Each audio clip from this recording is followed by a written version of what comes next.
Grabe, Lolo. Ang dami nating ani ngayon. Nakakatuwa naman. Abay siyempre, tinulungan mo ko eh. Salamat ha. Maski alam kong pahinga mo dapat ngayong Sabado, ay sumama ka pa rin sa akin para mag-ani. Wala naman pong day off sa akin eh. Masaya po ako na nakabalik po ako dito sa bukid at natutulungan ko po kayo. Kumusta ba naman ang pagtuturo mo dyan sa eskwelahan? Mabuti nga at nailipat ka na kagad dito. Di tulad nung nagsisimula ka pa lamang na napakalayo ng pinagtuturuan mo. Kaya nga po, Lolo eh. Swerte ho talaga ako. Kasi sa dami po ng mga nagpa-ranking at nag-apply, ako yung napili. At least ngayon, sa bahay na ako uuwi. Masasamahan ko na po kayo. Tapos, kapag wala pong klase, ay matutulungan ko pa po kayo dito sa mga pananim nyo. Ang swerte ko din talaga. At ikaw ang naging apo ko. Nako, naging senti ka na naman, Lolo ah. Hindi ah. Pero alam mo ba na bilib ako sa iyo, apo, kaninang tinitignan kitang namimitas ng mga ani. Bakit naman po, Lolo? Malaki na pala talaga ang pinagbago mo, apo. Ang sipag mo na. Hindi tulad doon na laging nagtatago at naghahanap ng lilim tuwing didilat ang araw. Kasi naman po, bata pa po ako nun eh. Dati, ayaw ko po yung ganito. Pero ngayon po, naiintindihan ko na kung gaano kahalaga ang ginagawa nyo. Ang saya-saya kayang mag-ani. Tignan mo, ang sasarap nito. Fresh na fresh. Mapaparami na naman ako ng kain nito mamaya. Yan na naman tayo sa mapapalakas ang kain. Bantayan mo yung katawan mo, apo. Nako, sinasabi ko sa iyo. Lolobo kan talaga. Lolo naman eh. Ito na naman katawan ko ang nakita nyo. Kasi ga, abay ang lapad-lapad mo na. Tapos tignan mo yan tiyan mo. Kailan ka ba manganganak? Hala siya. Grabe ka, Lolo ah. Biglang lumakas ang pag-ihip ng hangin. Napatingala si Gabriel at napansin na tila nagbabadya ang ulan. Nagsimulang dumilim ang langit. Agad niyang binilisan ang kilos at kinuha ang ilang piraso ng mga bunga. Gabriel, apo, bilisan mo na't parang uulan na. Kapag nabasa tayo rito, baka tayo'y magkasakit. Pero Lolo, marami pa pong dinaani. Sayang naman ko kung mababasa at masisira, lalo na po yung mga hinog na. Mas sayang kung magkakasakit tayo, apo. Ano ka ba naman? Saka di naman yan basta-basta mabubulok o masisira eh. Mabuti pa ay ipunin na natin itong mga nakuha natin. Agad nilang tinipon ang mga napitas na gulay at inilagay sa mga tiklis. Ang langit mas lalong dumilim at sa malayo ay naririnig na ang kulog. Lumalakas na rin ang pagbugso ng hangin. Lolo, may bagyo po ba? Abay wala naman, iho. Pero parang kakaiba yung tunog ng kulog ah. May kakaibang bigat din ang hangin. Ano pong ibig niyong sabihin, Lolo? Hindi ako sigurado, iho. Pero alam mo, kapag ganito nararamdaman ko sa hangin na mabigat, parang may masamang mangyayari. Yan. Bad vibes ka na naman, Lolo eh. Ulan lang po yan. Wala po kayong dapat na ipag-alala.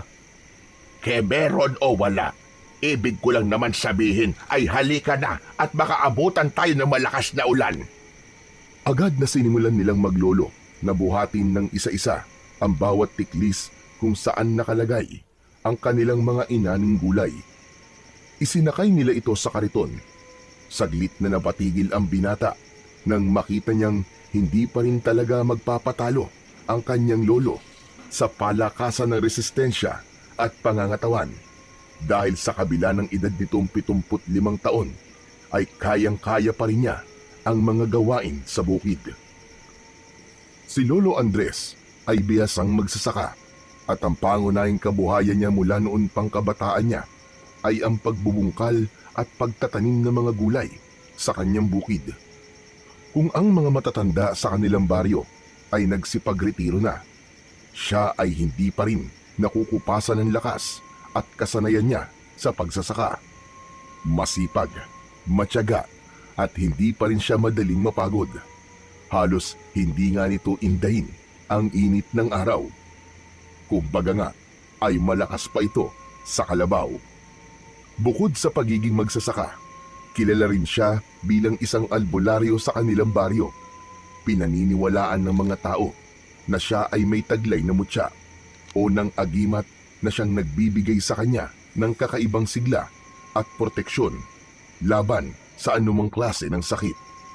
Sikat siyang albularyo dahil marami na siyang napapagaling na mga may sakit. Para kay Lolo Andres, hanggat kaya pa ng kanyang katawan, patuloy siyang magsasaka at magpapagaling ng may sakit dahil ito ang buhay na kanyang kinagisnan at minahal. Samantala, habang patuloy silang nagmamadaling mag-ayos ng mga ani, mas lalong lumakas naman ang ihip ng hangin. Naging mabagsik at halos bumayo na parang isang paparating na bagyo. Napilitang huminto ang dalawa sandali upang takpan ang kanilang mga mata mula sa alikabok at daong nilipad ng malakas na hangin. Nang medyo kumalma, ay agad nilang itinali ang mga tiklis sa kariton. Naku, kailangan na po natin bilisan, Lolo. Mukhang babagsak na po talaga ang ulan. Heto na, sige na. Bilisan na natin at baka mamaya maabutan pa tayo ng pagbaha sa palayan. Biglang gumuhit ang malakas na kidlat sa kalangitan, kasabay ang malakas na dagundong ng kulog. Agad na napahinto ang dalawa, kapwa na tulala sa kanilang nakita. Ang liwanag ng kidlat ay mabilis pero nakapagbigay ng kakaibang liwanag sa madilim na kapaligiran. Ngunit ang mas nakaagaw ng pansin ay ang punong bigla na lamang nagliyab. Lolo, nakita niyo po ba yun? Tinamaan po ng kidlat yung puno. Oo nga, ano? Teka, mukhang may kakaiba sa punong yun, ha? Tingnan mo, nagliliyab siya, pero hindi naman nasusunog. Oo nga, no. Posible po ba yun? Nangyayari po ba talaga yun, Lolo? Abay, anong akala mo? Palabas lang yan nakikita mo. Ang asul na apoy, tanda na may makapangyarihang mutya sa lugar na yan. Ano po? Mutya? Ano pong ibig niyong sabihin, Lolo? May agimat po sa loob ng puno, ganun po ba? Oo, iho. Sa tagal ko nang nag-aalbularyo, bihira ako makakita ng ganito. Ang asul na apoy ay palatandaan ng isang mutyang nilikha ng kalikasan. Isang bagay na hindi basta-basta nakikita ng tao. Hala, ano kayang mutyang nariyan, Lolo? Tignan natin, iho. Sandali lang. Hindi po tayo pwedeng lumapit dyan, Lolo. Baka biglang kumidlat po ulit at tayo naman po ang tamaan. Delikado po yun, Lolo. Ano ka ba? Titignan lang naman natin. Saka bakit ka ba natatakot? Hindi naman basta-basta inuulit ng kidlat ang pagtama sa iisang lugar. Ay, hindi po kayo nakakasigurado, Lolo. Tignan niyo po ang punong yun. Yung po ang pinakamataas dito kaya malaki po ang posibilidad na matamaan po ulit yan.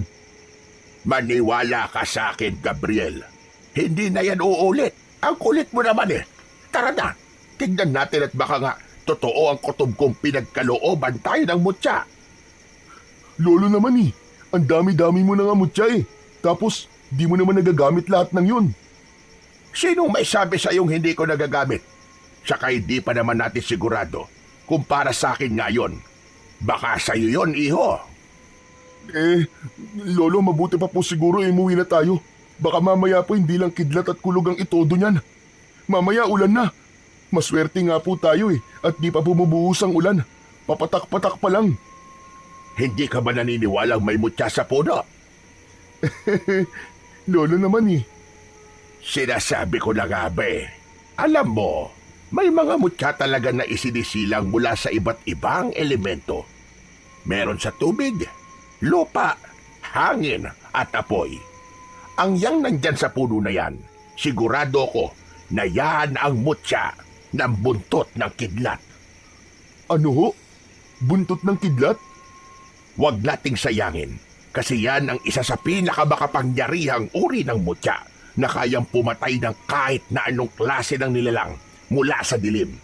Mga aswang, maligno o maging sa mga engkanto na may masamang hangarin. Ay, Lolo Andres, paano ba to? Sige na nga po, tara, tignan na natin. Sa mismong gitna ng biyak ng puno, unti-unti nilang nakita ang isang kakaibang bagay. Ito ay bilog, bagyang mas maliit kaysa sa isang itlog ng pugo. Ang ibabaw nito ay makinis at makintab, animoy yari sa purong kristal. Pero sa paligid nito ay makikita ang mga mumunting sanga na nakapalibot, kawangis ng kidlat. May naririnig din silang mahinang tunog ng kuryente na nagmumula sa loob. Si Gabriel at Lolo Andres ay nakatayo sa harap nito, kapwa hindi makapaniwala sa kanilang nasaksihan. Pagbihira! Ang gandang mutya nito! Kakaiba talaga siya! Grabe, Lolo Andres. Totoo pala talagang may mga ganitong bagay sa mundo. Hindi ko napag-aralan sa science to ah. Ikaw lang eh. Di ka naniniwala sa mga pinaniniwalaan ko. Paano na kapag nawala ako? Sino ang magmamana ng pagiging albularyo ko? Aba, Gabriel, dapat ay ikaw yon. Mangyari, Lolo. Hindi ko po kasi talaga hilig yan eh. Saka, aaminin ko na po. Hindi po ako naniniwala sa mga sinasabi niyong mga nilalang sa dilim. Ganun din po sa mga agimat. Pero dun sa panggagamot niyo gamit yung mga halaman, dun po, naniniwala po ako. Apo, Gabriel, matanda na ako. Kailangan may magmana. Ikaw lang naman ang apo ko. Ikaw lang ang pwede kong turuan kung sakali. Pero Lolo Andres, teacher na po ako eh. At ito po ang daan gusto kong tahakin. Hindi po ang pagiging isang albularyo. Pasensya na po kayo, Lolo Andres. Kung di kita mapipilit, wala namang problema sa akin yon, apo. O sige, kung di ka naniniwala sa mutya, ako na lamang ang kukuha nito. Sayang naman kung iiwan natin to dito. Teka, Lolo Andres. Hindi po ba delikado kung basta-basta niyo na lang pong dadamputin yan? Gabriel, alam kong natatakot ka. Pero kung totoo nga mutya na kidlat ito, hindi natin pwedeng hayaan lang. Ang agimat na ganito ay hindi basta-basta bumabagsak sa isang lugar kung walang dahilan. Baka may paparating na panganib. At ito lang ang tanging panlaban natin. Pero Lolo Andres, baka pumapahama kasi kayo eh. Mas delikado kung hindi natin malalaman ang dahilan ng pangyayaring ito. Kung may paparating nga na panganib, mabuting maging handa tayo kesa magsisi sa bandang huli. Dahan-dahang inilapit ni Lolo Andres ang kamay niya sa mutya. Pero bago pa man niya ito mahawakan, biglang gumapang ang maliit na kidlat mula sa mutya papunta sa kanyang kamay. Agad siyang umatras, hinahaplos ang nanginginig pang kamay. Halatang nasaktan siya, pero pilit niyang hindi pinapahalata. Lolo, ano pong nangyari? Nakuryente ako. Abay, ang lakas. Lumabas ata ang kaluluwa ko sa bisit na kuryente nito. Talaga po, Lolo? Pero, ayos lang po ba kayo? Gasking batang ire at nagtanong pa. Mukha ba akong ayos? Tignan mo nga't nanginginig pa rin ang kamay ko. Nagtaasan pa yata ang iilang piraso na lamang na buhok ko. Kasi naman kayo eh. Sabi ko naman kasi sa inyo, huwag niyo nang hawakan ang kulit-kulit niyo eh. Nakuryente ako dahil hindi ako tinanggap ng mutya. Yun lang yon. Di kung ganun, Lolo, umuwi na po tayo. Ayaw naman pala sa inyo ng mutya eh. Hindi ako. Pero baka ikaw, iho. Baka ikaw ang gusto ng mutya na kumuha sa kanya. Ano po? Ako? Naku, Lolo. Huwag niyo po akong isali dyan. Wala po akong alam dyan.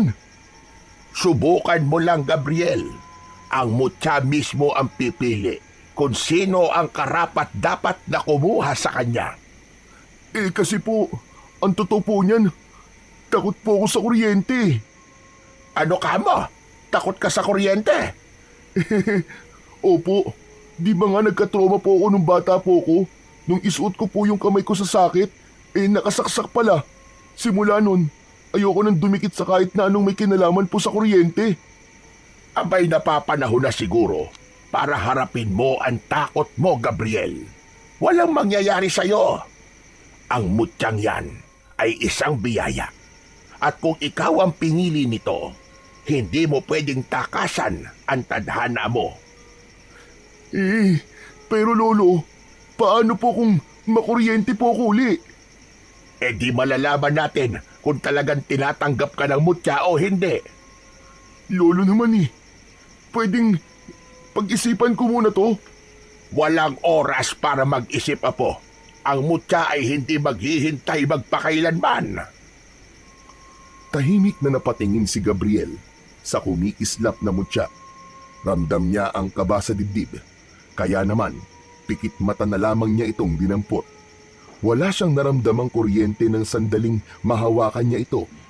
Dahan-dahan niyang idinilat ang kanyang mga mata at halos mapatalon siya nang makita niyang sobrang lapit na ng mukha ng kanyang lolo Andres. Nakangisi ang matanda, halos abot sa tenga ang tuwa. Hey! Lolo naman eh! Huwag niyo naman po akong gulatin ng ganun! Hay! O ano? May kuryente o wala? Wala po. Tama ako, di ba? Ikaw nga ang nakatakdang humawak sa mutyang yan. Bakit naman po ako? Hindi naman ako ang tingero o albularyo na tulad nyo. Hindi rin ako mandirigma o sundalo. Isa lang akong simpleng tao. Hoy, hoy, hoy! Tandaan mo, hindi lang yung marunong lumaban ang maaaring maging mandirigma. Dahil ang tunay na mandirigma ay yung may tapang at puso para ipagtanggol ang kanyang bayan. Tinignan ni Gabriel ang mutya sa kanyang palad. Patuloy itong kumikislap, nagliliyab sa malamlam, ngunit makapangyarihang bughaw na liwanag. Lolo Andres, ano pong gagawin ko ngayon? Una sa lahat, itago mo muna yan, iho. Huwag mong ipapakita kahit na kanino. Sa tamang panahon, malalaman mo kung paano gamitin ang kapangyarihan niyan.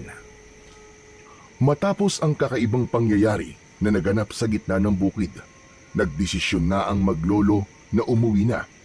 Maingat na isinilid ni Gabriel ang mutya sa kanyang bulsa. Tahimik lang ang binata. Ilang beses niyang tinatanong ang kanyang sarili kung bakit anong meron at siya ang pinili ng mutya, gayong ang lolo niya ang totoong albularyo.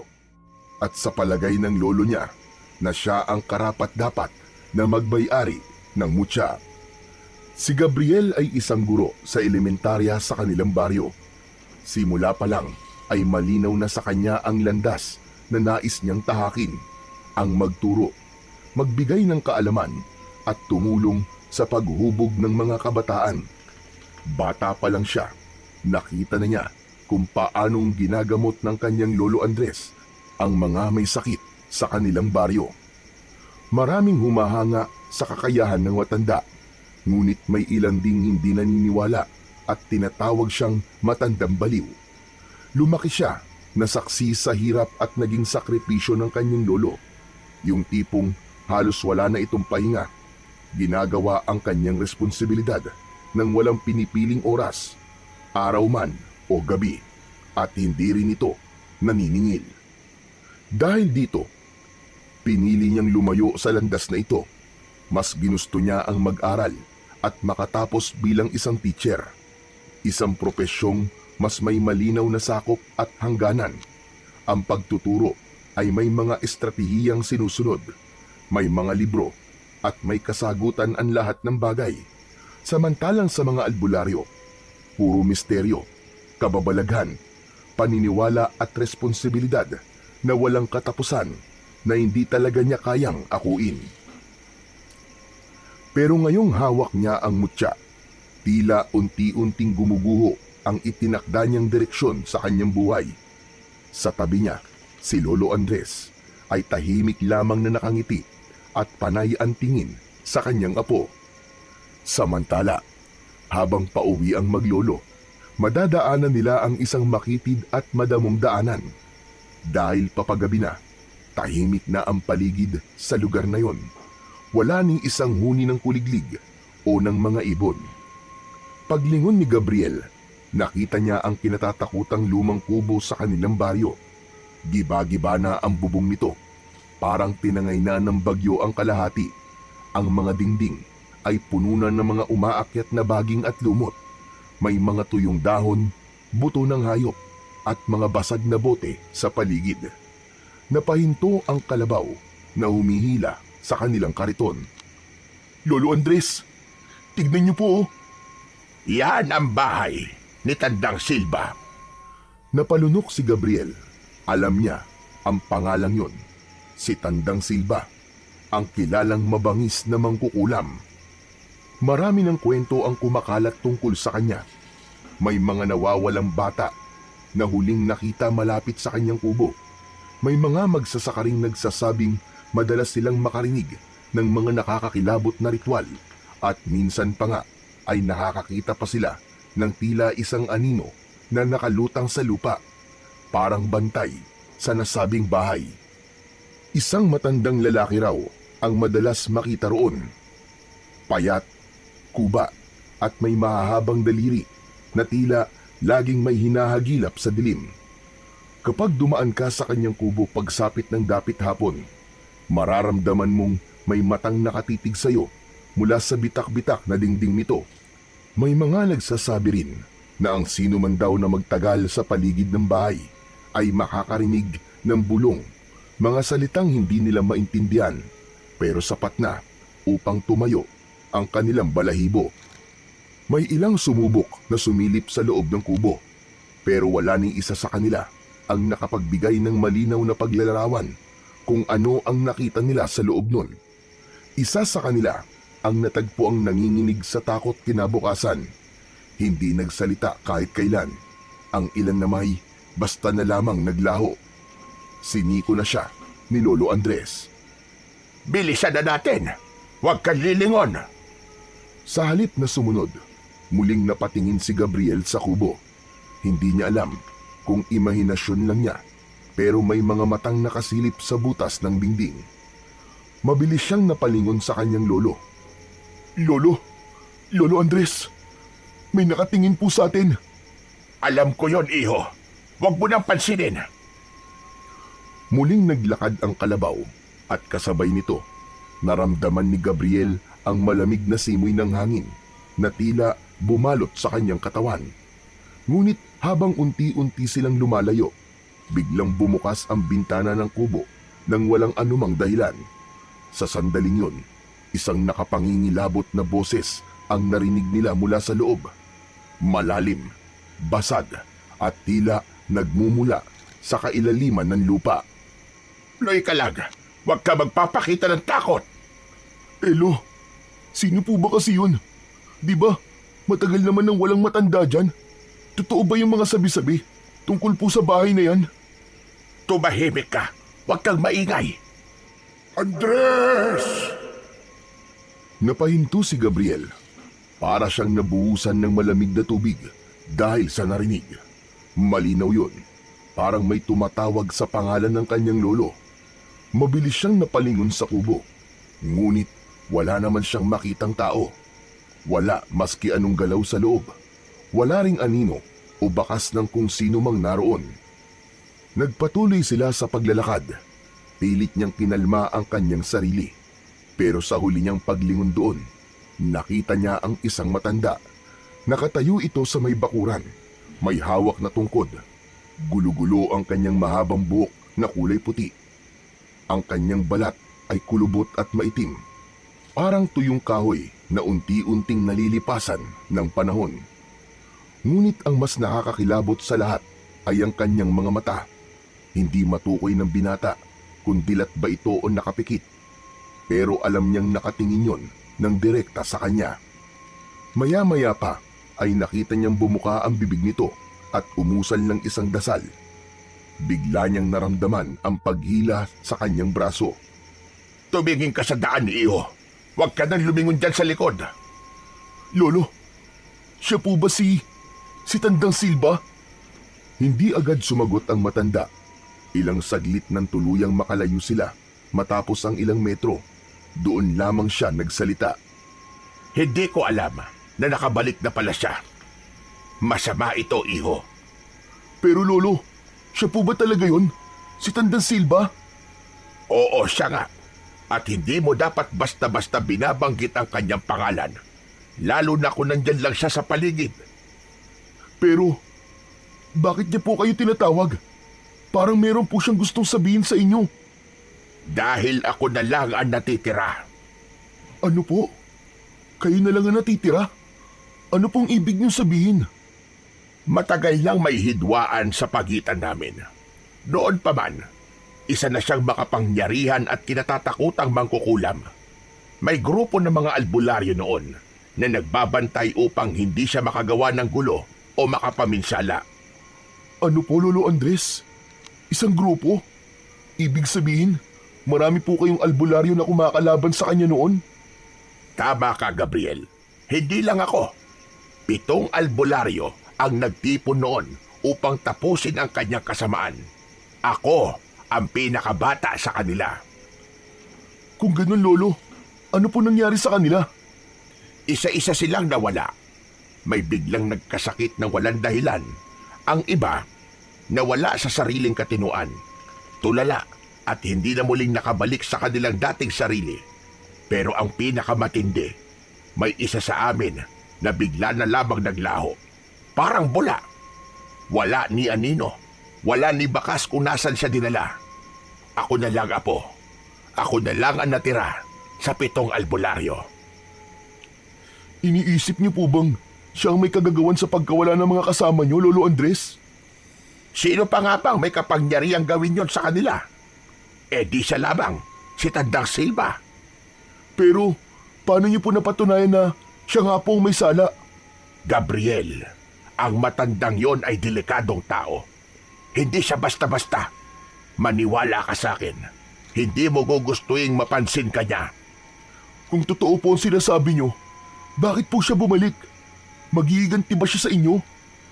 Yan ang hindi ko pa alam. Pwedeng oo. Pwede rin namang hindi. Pero isang bagay ang sigurado ko. Sa muli niyang pagbabalik ay may mangyayaring hindi maganda.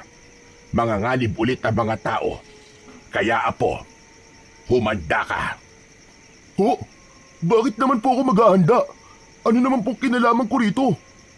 Baka yan ang dahilan kung bakit ka binigyan ng mutya. Huminga ng malalim si Lolo Andres, saka tumitig kay Gabriel. Ang tanong, Apo, kaya mo bang tanggapin ang kapalaran mo? Pero Lolo, sinabi ko na po sa inyo ang sagot eh. Hindi po ako isang bayani at ayoko po maging isa. Okay na po ako sa pagiging isang ordinaryong teacher ko. Hindi ako makikipaglaban sa isang mangkukulam. Ikaw ang bahala. Pero sana, kung magbago ang isip mo, sana humaba pa ang buhay ko, Apo, para matulungan pa kita sa pagpapalakas mo at maisaling ko sa iyo lahat ng aking kaalaman. Lo, pambihira naman kayo eh. Huwag kayong ganyan magsalita. Para naman kayo namamaalam na niyan eh. Malakas pa po kayo oh. Di ba sabi nga ng ibang tao eh, malakas pa kayo sa kalabaw. Aabot pa kayo ng 100 taon o mahigit pa. Maniwala po kayo sa akin, Lo.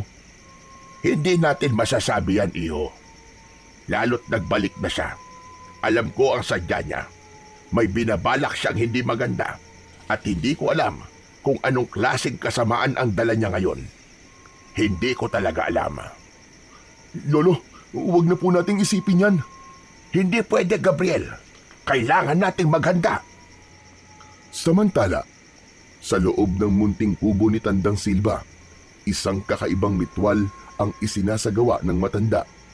Nakapaikot sa loob ng bahay niya ang maraming itim na kandila. Sa gitna ng silid, isang malamig at matigas na bangkay ang nakahiga sa isang luma at sirasirang banig. Nagsimula na si Tandang Silva sa isang pabulong na orasyon. Pagkatapos ay dahan-dahan siyang lumuhod sa harap ng bangkay. Ang kanyang mga mata ng oras na yon ay pulang-pula, galit at tila nag-aapoy sa dilim.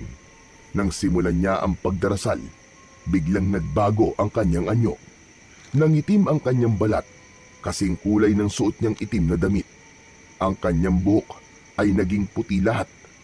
Ang kanya namang mga kamay ay mas lalong nangulubot at napuno ng mga malalaking ugat.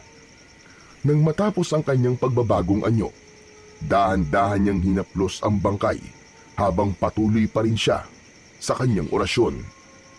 Matagal na panahon na rin, Andres. At ngayon, dumating na ang araw na ikaw naman ang tatapusin ko. Muli niyang hinaplos ang bangkay. Malamig, madulas, at waring may bahid ng kakaibang enerhiya. Isang ngisi ang gumuhit sa kanyang kulubot na labi. Isang ngiting puno ng kasiyahan at pagkasabik.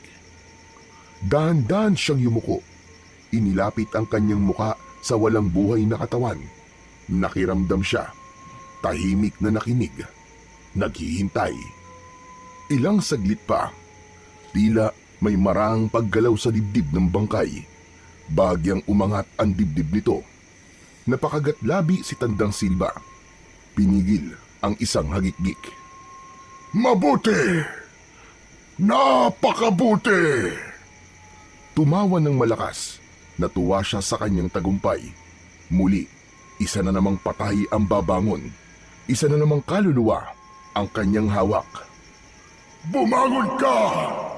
Bumangon ka, o halimaw ng kadiliman! Bumangon ka mula sa iyong maimbing na tulog at muling kumain ng laman ng mga mahihina! Biglang lumakas ang hangin sa loob ng kubo. Napahigpit ang hawak ni Tandang Silba sa bagay na kanyang nakapitan para hindi siya matangay ng malakas na hangin. Ilang saglit lang, ang bangkay ay biglang gumalaw. Unay gumalaw ang kanyang daliri, kasunod ang marahang pag-angat ng dibdib. Nagsimula itong kumilos at unti-unting nagkaroon ng buhay.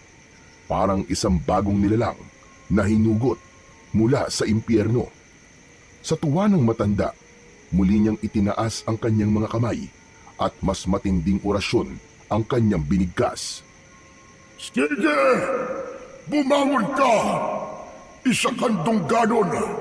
Isang nilikha mula sa sumpa!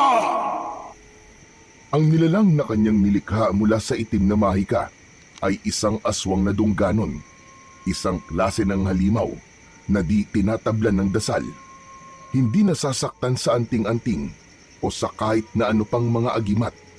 Ang sino mong magtatangkang lumaban dito gamit ang karaniwang pangontra sa mga aswang ay tiyak na mabibigo. Si Tandang Silba, siya lang ang may kakayahang palakasin ito at siya rin ang makakapigil dito. Ngunit wala siyang balak na gawin yon. Hinila niya ang isang maliit na bote mula sa kanyang lamesa. Ito ay puno ng dugo. Dugo ng isang batang inosente na ginamit bilang sakripisyo. Ipinainom niya ito sa aswang at hinayaang sipsipin ito ang pulang likido. Sa wakas, nagawa ng aswang na bumangon, na puno ng matatalim na kuko ang kanyang mga kamay at paa, at ang katawan ay nabalot ng itim na kaliskis.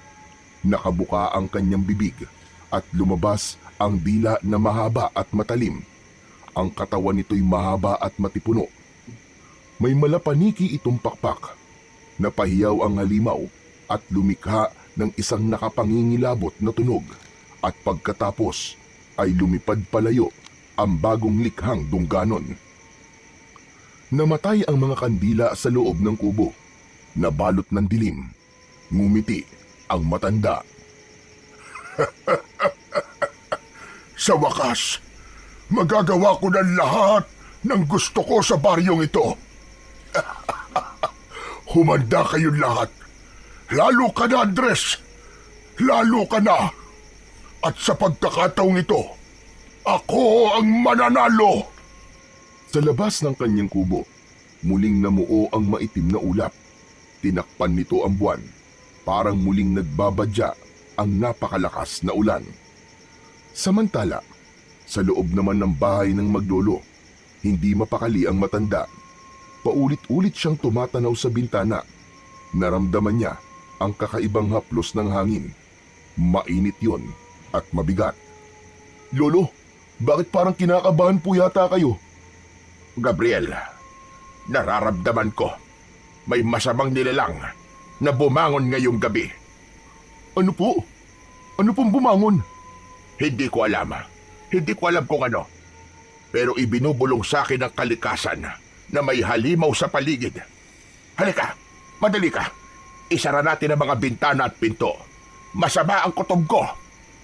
Teka po, Lolo Andres.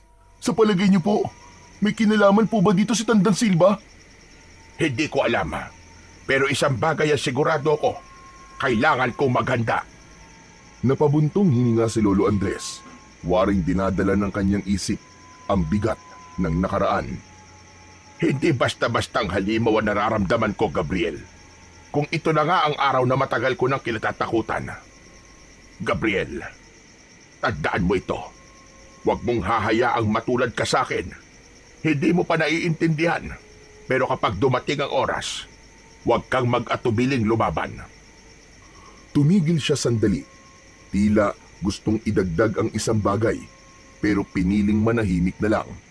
Ngunit sa likod ng kanyang titig, naroon ang isang babala. Isang katotohanang hindi pa handang marinig ng kanyang apo. Teka lang po, Lolo Andres. Ano po bang ibig niyo sabihin? Anong oras po? Matanda na ako, Gabriel. Hindi ko na kayang lumaban. Alam kong kaya nandito yung matandang yon ay para makaganti siya. Pakiramdam ko, iho. Ngayon na ako aabutan. Lolo Andres naman huwag niyo po sabihin yan. Kung may panganib nga po na paparating, lalaban po tayo. Hindi ko po kayo pababayaan. Alam mo kasi, Gabriel, may mga laban talaga na di kayang ipanalo kahit na ano pang gawin mo. Minsan, ang tadhana na mismo ang magtatakda. Humakbang palapit si Lolo Andres at marahang inilagay ang isang kamay sa balikat ng binata. Pero kung sakali man, iho, na dumating ang araw na yon, huwag kang malulungkot dahil hindi lahat ng katapusan ay talo. May mga sakripisyong kailangan na gawin para may ibang mabuhay, para may magpatuloy. Lolo Andres, hindi ko gusto yung mga sinasabi nyo. Kung ano man ang mangyari, iho, gusto kong panghawakan mo ang sinabi ko. At kung dumating ang araw na hindi mo na ako makita, huwag kang matakot, iho. Lolo Andres, wala po masamang mangyayari sa inyo. Kung kinakailangan po na ipasuot ko sa inyo lahat ng agimat nyo, gagawin ko. Para lang po, hindi kayo lapitan ng mangkukulam na yon. Huwag ko kayo mag-isip ng negatibo, Lolo. Di ko kaya, Lo. Di ko po kaya mawala kayo. Huwag mong sabihin na hindi mo kaya. Dahil may isang hiling ako sa iyo. Kung dumating man ang oras na kailangan mong mamili sa pagiging teacher o pagiging albularyo, sana piliin mo ang daan na magliligtas sa mas maraming tao. Napabuntong hininga si Gabriel. Ayaw niya nang pakinggan ang sinasabi ng kanyang lolo. Samantala, sa labas ng kanilang bahay, nagmamasid na ang dungganon. Tahimik itong nakalambitin sa isang sanga. Ang mapupulang mata ay nakatitig sa bahay ni Lolo Andres. Malamig ang gabi. Walang buwan. Tanging mahihinang ilaw lang ng mga poste ang nagbibigay liwanag sa madilim na lansangan. May dumaang isang lalaki. Ang atensyon ng aswang ay agad na nabaling dito. Naging mabilis ang paghinga ng nilalang. Gutom na gutom ito. Parang matagal nang di nakakatikim ng masarap na hapunan. Tinitigan niya ang kanyang magiging biktima. Nagpatuloy sa paglalakad ang lalaki at walang kamalay-malay sa panganib na nakasunod sa kanya. Ang paligid ay tila sumabay sa katahimikan ng gabi. Walang kuliglig, walang kaluskos ng dahon, walang kahit na anong ingay. Isang nakakapanindig balahibong katahimikan. Dahan-dahang lumipad ang dungganon mula sa sanga. Napakabilis nitong gumalaw, pero halos hindi naririnig ang pagaspas ng malalapad nitong mga pakpak. Para lang itong inilulutang ng hangin. May malamig na bagay ang biglang dumampi sa batok ng lalaki. Napahinto siya, napatingin sa paligid. Wala siyang nakita, pero bigla siyang kinabahan. Bumilis ang tibok ng kanyang puso. Binilisan niya ang kanyang mga hakbang, pero bago siya tuluyang makalayo, isang malakas na ungol ang kanyang narinig na galing sa itaas. Agad siyang napatingala. At sa isang iglap, isang mahabang kamay na may matutulis na kuko ang agad na sumunggab sa kanyang balikat at inilipad siya paitaas. Malakas ang kanyang naging sigaw, pero agad ding naputol nang maramdaman niya ang isang madulas at malamig na dila ng nilalang na dumampi sa kanyang leeg. Ang kasunod nito ay bigla siyang kinagat sa leeg at sumubsob ang mukha ng aswang sa leeg nito. Sinipsip ang kanyang dugo. Napakislot siya sa sakit. Pilit niyang itinutulak ang nilalang pero hindi niya kaya, lalo pat nasa itaas sila. Alam niyang kamatayan din ang kahahantungan niya sa oras na mabitiwan siya ng aswang. Nagsimula siyang manlambot, unti-unting naubusan ng lakas habang ang dugo niya ay patuloy na dumadaloy papunta sa bibig ng aswang. Hindi nagtagal, bumagsak ang kanyang katawan sa kalsada. Nanghihina, nanginginig. Bumaba ang aswang. Nakatayo ito sa tabi niya habang pinapahid ang dugo ang pangil nito gamit ang dila. Tumingala ito sa langit at muli itong lumipad patungo sa kung saan. Unang putok pa lang ng araw, ngunit isang nakakakilabot na balita na kagad ang gumimbal sa buong baryo. Sa gitna ng kalsada sa malamig at basang simento, nakita nila ang isang nakabulagtang lalaki. Maputlang maputla ang kanyang balat. Ang kanyang mga mata ay nakadilat at parang takot na takot. Ngunit ang nagbigay ng kilabot sa mga tao ay ang nakita nilang dalawang malalalim na sugat sa leeg ng lalaki. Parang ginilitan ng matatalim na pangil. Ayon sa usap-usapan ng mga residente, ang sugat na yon ay hindi gawa ng isang hayop dahil malinis pero brutal. Wala ni isang patak na dugo ang kumalat sa paligid. Ang mga babae at matatanda ay walang magawa kundi antakpan ang kanilang mga bibig nang makita ang bangkay. Iisa ang kanilang sinasabi, isang aswang ang may gawa sa karumal-dumal na pagpatay sa lalaki. Sa gitna ng kaguluhan, si Gabriel ay papunta noon sa paaralan nang napansin niya ang nagkukumpulang mga tao.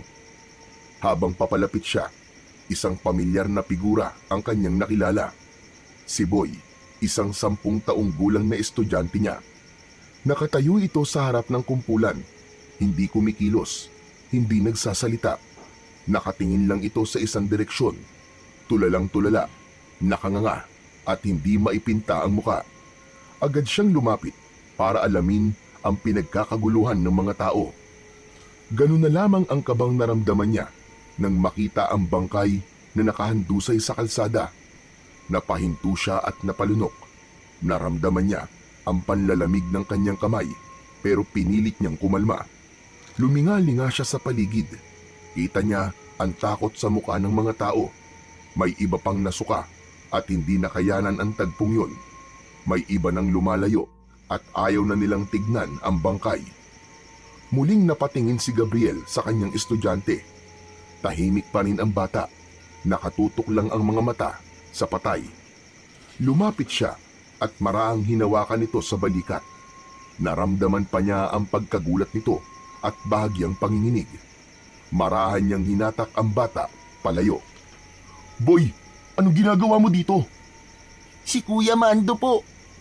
Nakita ko po siya kagabi naglalakad. Dumaan po sa tapat namin. Pero... "Ano nakita mo, anak? May nakita ka ba? Nakita mo ba ang pumatay sa kanya?" Sir, may biglang dumagit po sa kanya mula sa itaas.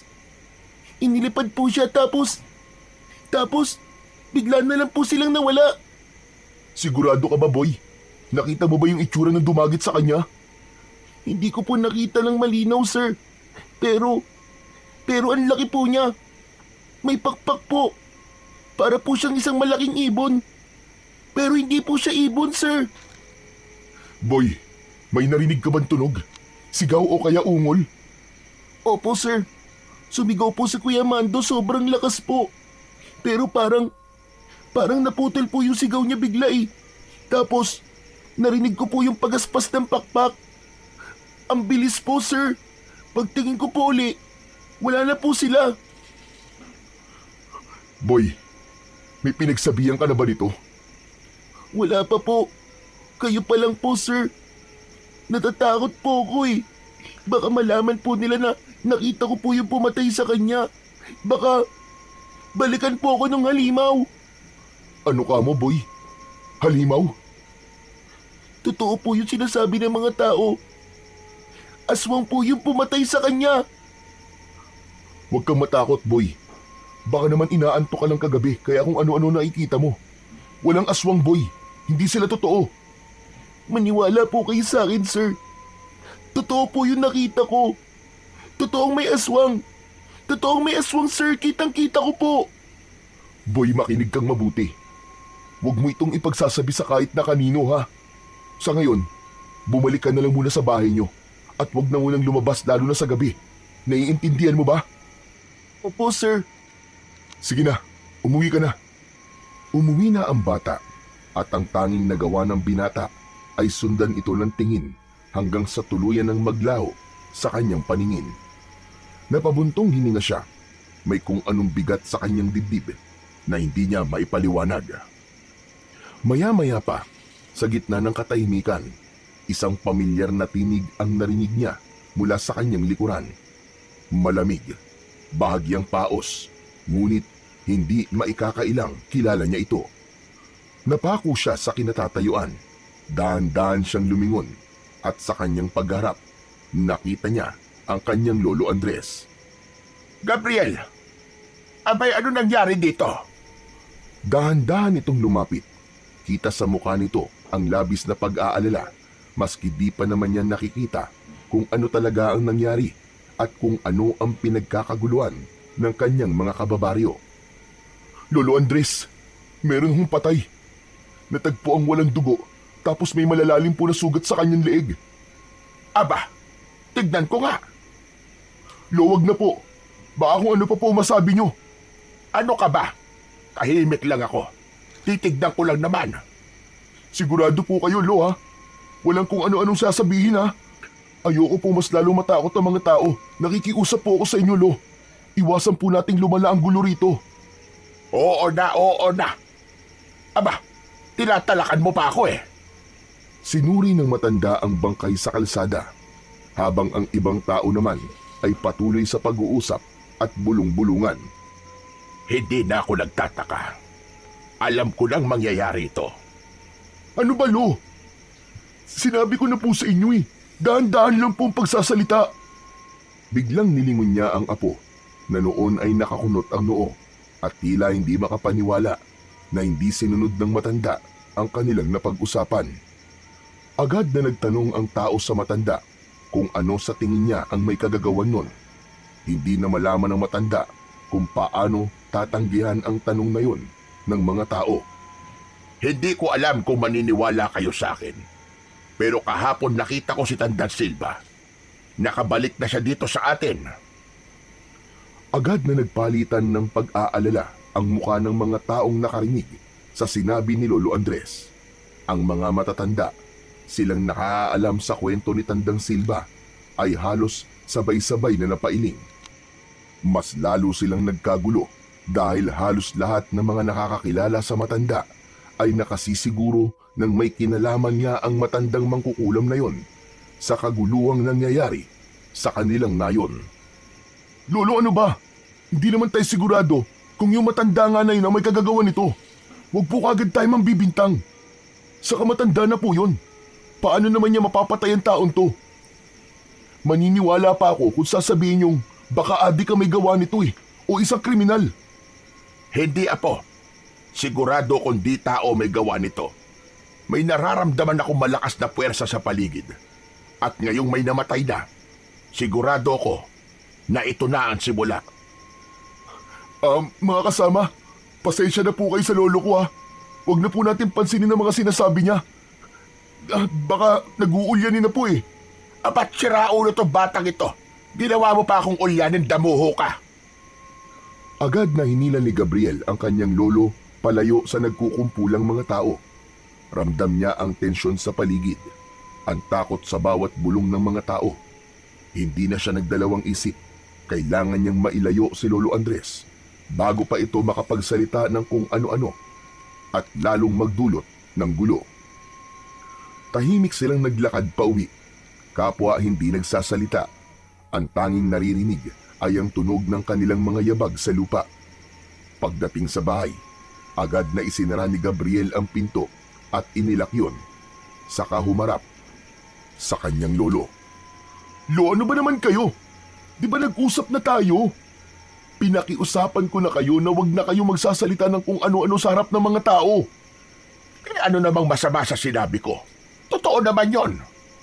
Totoo man po o hindi, hindi pwedeng ganun-ganun na lang tayo magbitaw ng salita. Kita nyo kanina, lalo nyo lang pinakaba yung mga tao eh. Hindi pa nga tayo sigurado kung ano nangyari kay Mando. Tapos dadagdagan nyo pa ng kwento tungkol kay Tandan Silva. Pambihira naman kayo, Lo.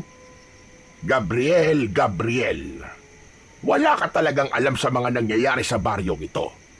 Hindi mo naabutan ang nangyari noon. Lo, hindi porket hindi ko naabutan, hindi ko na dapat alamin. Ang punto ko lang naman, huwag kayong magsalita sa harap ng tao na parang siguradong-sigurado kayo sa sinasabi nyo. Alam nyo ba pwede kayong gawing katawa-tawa?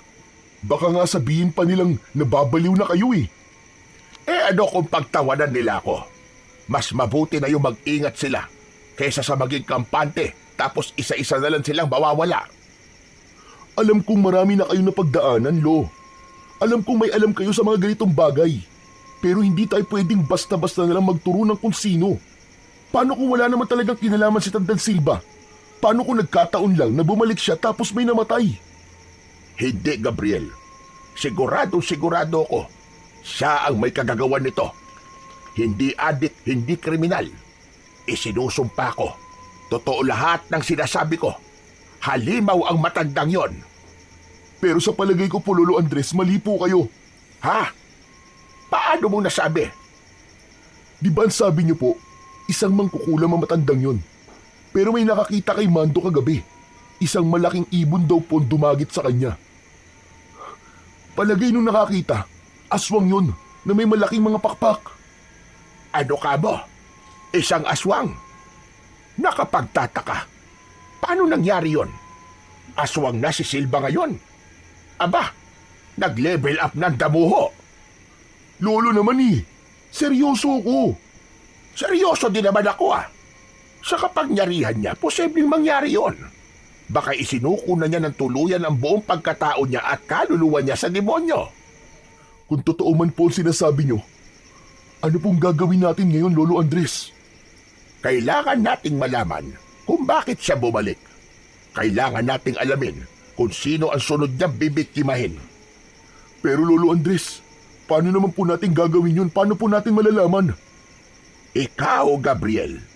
Ikaw ang maghahanap ng sagot. Ano po? Hala, bakit po ako? Dahil ikaw lang ang pwedeng magpatuloy sa sinimulan ko. Ikaw ang may kakayanang labanan sila. Nasa iyo ang isang makapangyarihang mutya. Anak ng teteng naman oh. Mapilit talaga kayo no. Ilang beses ko bang sasabihin na hindi ako katulad nyo? Alam ko. Pero alam ko rin na mapipilit kang yakapin ang nakatadhana sa iyo, iho. Hindi mo yan maiiwasan at hindi mo matatanggihan. Hindi, Lolo, ayoko. Hindi ko yung kaya. Hindi mo kaya sa ngayon. Pero oras na dumating ang panahon na tanggapin mo ng buong buo ang kapalaran mo, malalaman mo rin lahat. Pero kinakabahan ako. Saan naman po? Baka ito na nga ang simula ng pagkakalat nila ng lagim dito sa baryo. Hindi ko hahayaang mangyari yon. Hanggat buhay ako, hanggat kaya ko, ipagtatanggol ko ang baryong ito. Lo, matanda na ho kayo eh. Di niyo na po kakayanin na makipaglaban pa sa mga aswang kung talagang aswang nga ang pumatay kay Mando. Kailangan nating magmatsyag dahil baka isa na sa mga nakakasalamuhan natin ang aswang. Ha? Ano po?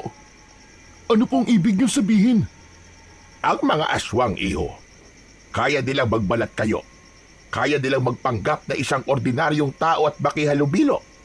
Kailangan natin silang makilala agad para hindi na sila makapambiktima pa dito. Lolo Andres, ano po bang plano niyo? Kailangan nating malaman kung may nakakita sa nangyari bukod dun sa sinasabi mong nakakita. Dapat tayo magtanong sa mga tao, maghanap ng palatandaan, at higit sa lahat, dapat natin palakasin ang depensa natin laban sa kanila. Tahimik na sumang-ayon ang binata sa sinabi ng kanyang lolo. Alam niyang hindi nila maaaring baliwalain ang panganib na paparating. Dahil sa nangyari, nabalot ng katahimikan at pangamba ang buong baryo.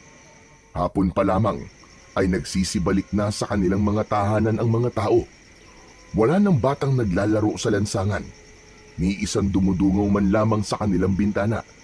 Ang mga matatanda naman ay tahimik na nagdarasal sa harap ng kanilang mga altar.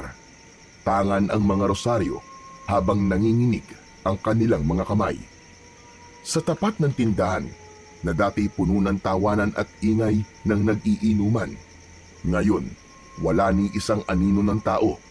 Ang mga upuan ay naiwan sa magulong ayos.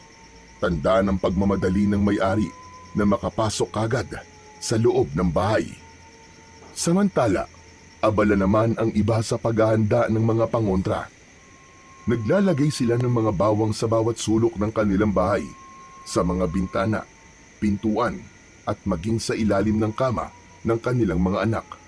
Ang ilan ay nagsasaboy ng asin sa paligid ng kanilang tahanan. Ang lahat ng ito ay dulot ng mabilis na pagkalat ng balita tungkol sa aswang at ang matinding takot sa pagbabalik ni Tandang Silva.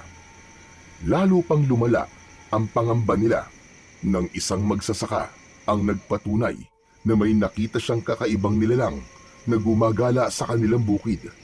Nakayuko ito, ngunit ang anino ay hindi pangkaraniwan. Mahaba, baluktot, at gumagalaw na tila may sariling buhay. Samantala, isang matanda naman ang nagsabing nagising siya isang madaling araw matapos makarinig ng mabibigat na yabag sa kanilang bakuran. Nang sumilip siya sa maliit na siwang ng dingding, isang pares ng mapupulang mga mata ang sumalubong sa kanya. Dagdag pa rito ang sunod-sunod na pagkawala ng mga alagang hayop. Sa tuwing natatagpuan ng mga ito, wala na silang buhay, said ang dugo, wakwak ang tiyan. Sa kabila ng lahat ng ito, may ilan na ring nagsabi na nakita nila si Tandang Silva at sa kanilang paniniwala, siya ang aswang na bumabalot ngayon sa baryo ng takot. Sa kabila ng lumalalang takot na bumabalot sa buong baryo, may isang tila hindi apektado, si Lolo Andres. Galing siya sa bukid ng gabing yon, may pasan-pasan na mga nakataling mga tuyong sanga at ilang bugkos ng mga halamang gamot. Malamig ang simoy ng hangin at walang ibang naririnig kundi ang kanyang mga kaluskos. Habang naglalakad siya pauwi, bigla siyang natigilan nang maramdaman na parang may sumusunod sa kanya. Sa gilid ng kanyang mga mata, nakita niyang may anino sa likuran niya, ngunit kapag sinusubukan niyang lumingon, wala naman siyang nakikita. Ngunit sa pagkakataong yun, alam na niyang hindi siya nag-iisa, pero hindi man lang siya natakot o natinag. Sa halip, bahagya siyang ngumisi at iniling-iling ang ulo. Kung ako ang tinatarget mo, nagkamali ka ng planong biktimahin. Hayop ka! Subukan mo para matapos na yung kasamaan mo. Akala mo natatakot ako sa'yo? Nagpatuloy siya sa paglalakad hanggang sa muli siyang tumigil nang maamoy ang masangsang na hangin. Napatakip siya ng ilong dahil napakabaho ng kanyang nalalanghap. Amoy bulok na laman.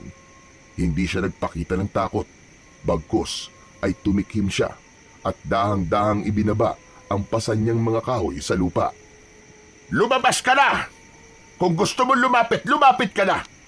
Huwag mo na akong tinatakot-takot, leche ka! Sa dulo ng kalsada, isang aso ang biglang umalulong ng malakas. Para bang may nakikita itong hindi nakikita ng karaniwang tao. Agad na sumagot ang isa pang aso sa malayo. Unti-unting dumami ang mga umaalulong at tila nagbababala sa buong baryo na may masamang mangyayari. Napabuntong hininga si Lolo Andres. Hindi ka ba natatakot? May narinig si Lolo Andres na nagsalita mula sa kanyang likuran. Napangiti ang matanda. Hindi siya lumingon, pero mahinahon siyang sumagot. Hindi ako takot sa isang katulad mo. Matagal na kitang kilala. At matagal na rin akong handa sa laban na to. Agad na binunot ng matanda ang itak na nasa kanyang bewang at hinarap ang taong nagsalita. Yun ay walang iba, kundi si Tandang Silva. Matagal ko nang hinihintay ang pagkakataong ito, Andres. Kung may kailangan ka sa akin, abay sabihin mo na. Dahil wala akong oras sa mga ganitong klase ng drama.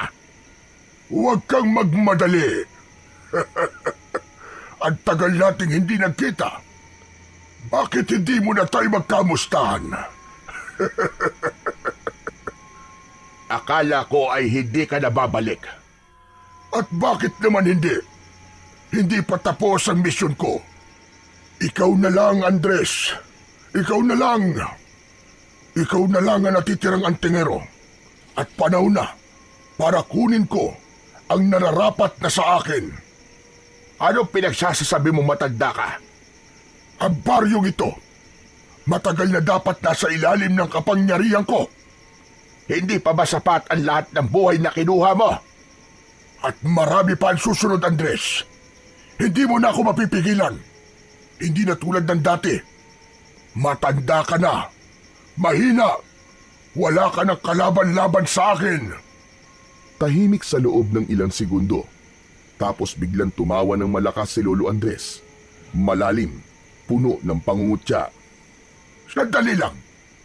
Anong nakakatawa? Ay, ang kapal na mukha mong sabihing mahina ako. Ikaw, hanggang ngayon, nandito ka pa rin. Nagpipilit, desperado. Matanda ka na rin, Silva. Pero hindi ka pa rin natututo. Nagpatuloy sa pagtawa si Mang Andres habang pinapagmasdan si Tandang Silva. Kitang-kita ang inis sa mukha ng kanyang kaaway. Mas lalong naningkit ang mapupula nitong mga mata. Hindi ka pa rin nagbabago, Andres. Puro ka pa rin patawa kahit nasa bingit ka na ng kamatayan. At sino naman ang may sabi na nasa bingit ako ng kamatayan? Ikaw? Pasensya na, Silva. Pero hindi ako takot sa'yo. Lalo na't halatang halata kong namimiss mo ko. Hindi kita namimiss. Ang gusto ko lang ay matapos na lahat ng ito. Matagal na kitang dapat na pinatay. Aba, bakit hanggang ngayon ay buhay pa ako? Ang tagal mo naman.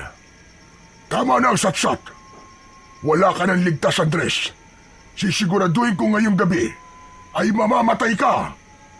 Sandali lang. Bago mo ako patayin, baka gusto mo ng gamot na pampakalma. Mukha kang stress na stress at tuyot na matanda. Baka naman sumakit yung dibdib mo sa sobrang gigil. Walang silbi mga pinagsasasabi mo. Hanggang ngayon, inutil ka pa rin. Inutil? Aba, parang sarili mo yata ang pinariringgan mo, Silva. Anong ibig mo sabihin? Ilang dekada na ba tayong ganito? Ilang beses mo na akong pinagtangkaan. Pero ano ang resulta? Heto ko, buhay na buhay. Sabihin mo nga, kanino ka ba dapat mainis? Sa akin o sa sarili mo? Na kahit na anong gawin mo, hindi mo pa rin ako mapatay. Dumating na ang oras mo, Andres. Tapos na ang laro natin. Matutulad ka lang sa mga kasamaan mong albularyo nun. Wala ka ng laban. Ganon ba? Bakit parang takot ka pa rin? Hindi ako takot sa'yo. Hindi mo na ako mapipigilan. Wala nang anting-anting ang makakapigil sa akin. Talaga ba? Sigurado ka bang wala na talaga? May kinuha si Lolo Andres sa kanyang bulsa at inilabas doon ang isang maliit na bote ng langis. May nakababad na isang maliit na mutya. Kaagad niyang binuksan yun at ipinahid sa kanyang itak. Umuusok ito habang inilalagay sa talim ng kanyang sandata. Anong ginagawa mo? Sinabi mo kasing wala na makakapigil sa'yo, hindi ba? Di subukan natin kung totoo nga yan. Alam mo bang matagal ko nang hinihintay to? Matagal ko na gustong gumulong sa saig sa kakatawa kapag nakita kitang nahihirapan sa mga kalokohan mo. Ngayon, sigurado ka ng kaya mo ko.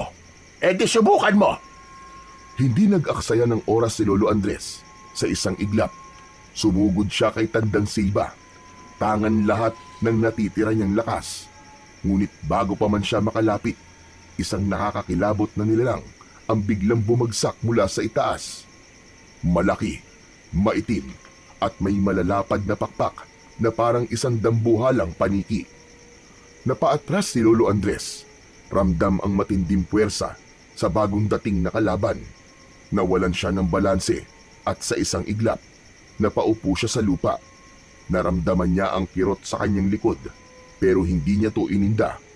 Mas matindi ang pangamba na bumalot sa kanya habang pinagmamasdan ang halimaw na nakatayo sa kanyang harapan. Samantala si Tandang Silva naman ay nakangisi lang at tuwang-tuwa sa kanyang nakikita.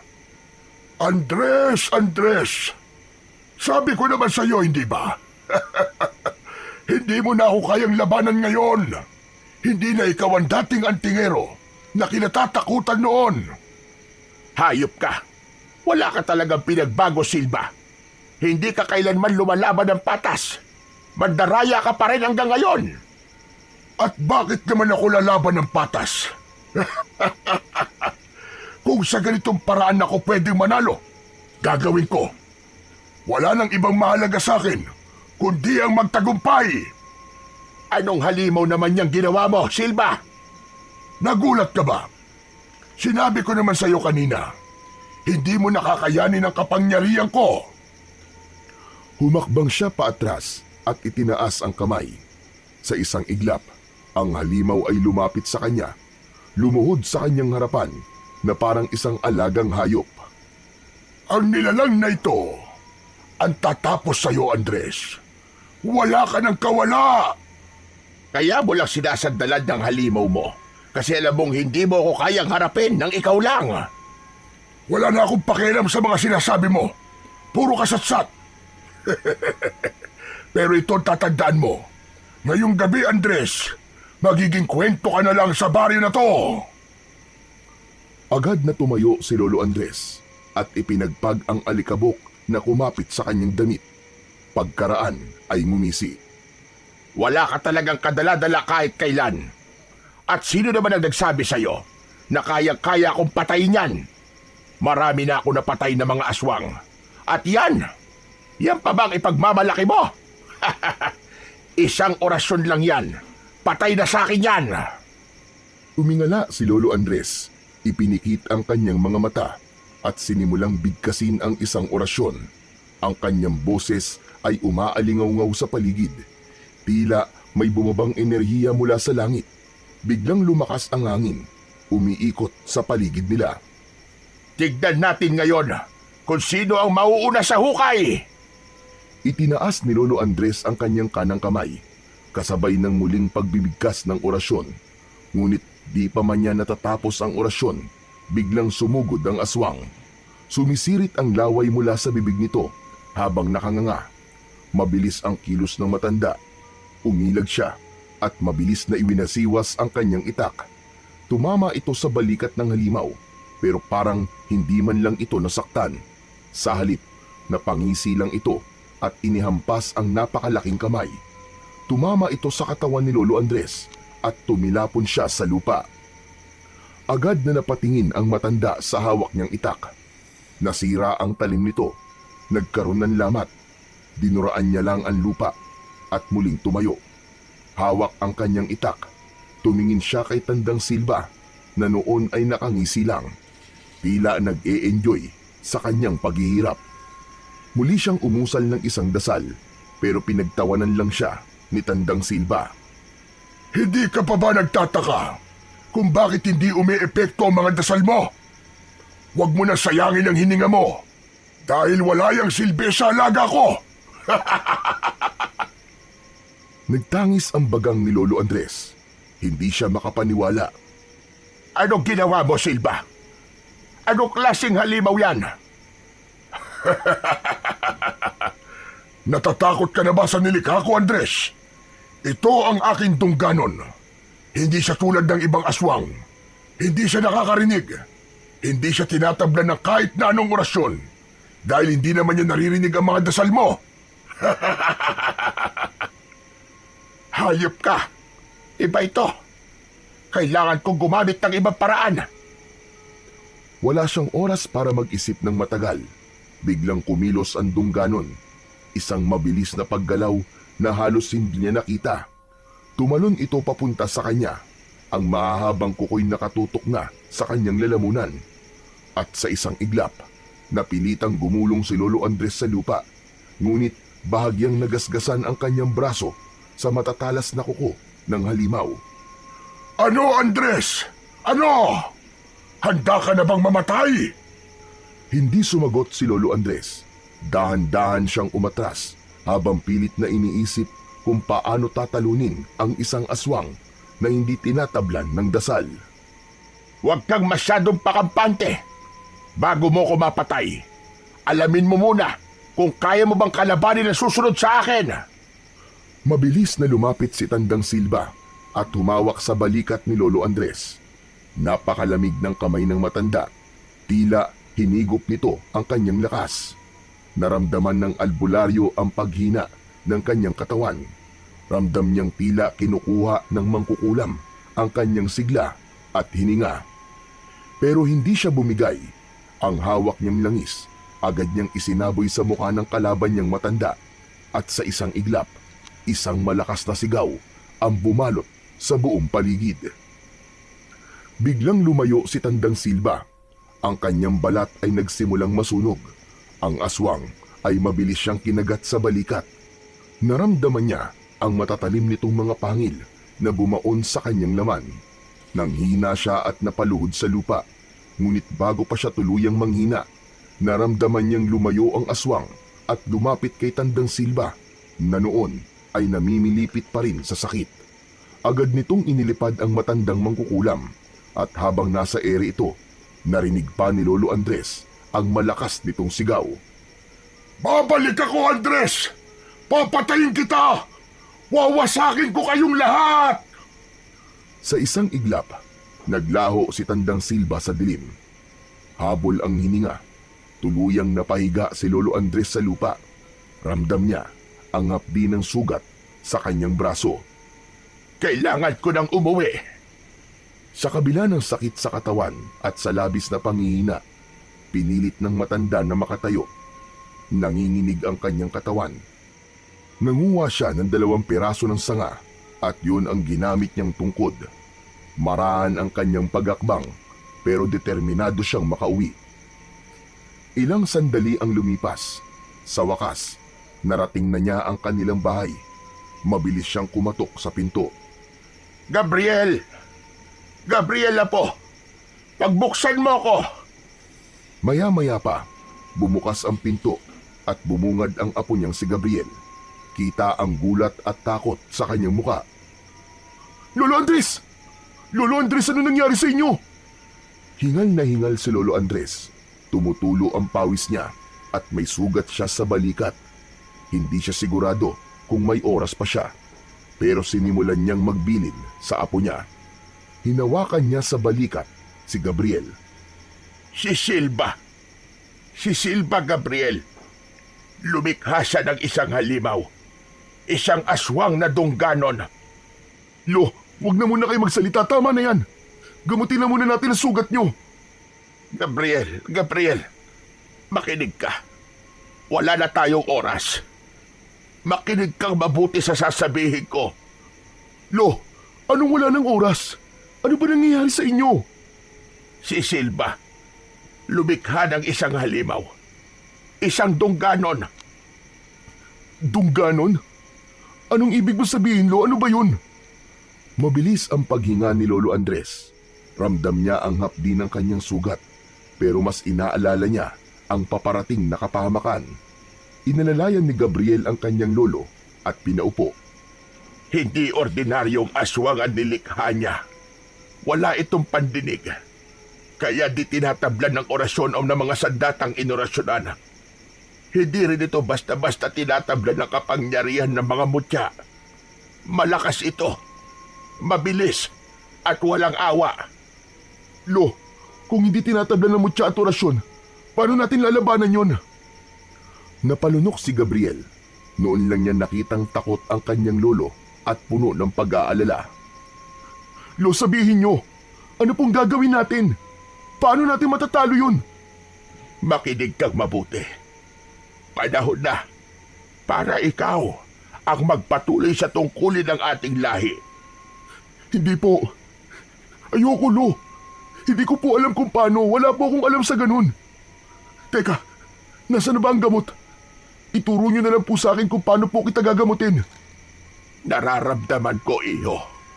Unti-unti nang kumakalat ang lason sa katawan ko. Dulot ng kagat ng aswang na yon. Nangihina rin ako parang nauupos na kandila. Apo, malapit na akong mamatay. Napangiti si Lolo Andres kahit nangihina. Nanlaki ang mga mata ni Gabriel. Lo, huwag ka naman magsalita ng ganyan. Hindi kayo mamamatay. Dadalhin ko po kayo sa ospital. Hihingi po tayo ng tulong. Apo, sa palagay ko, wala nang lunas ang lasong ito. Napaluhod si Gabriel sa tabi ng kanyang lolo. Mahigpit na hinawakan ang kamay nito. Hanggang sa napaiyak na si Gabriel.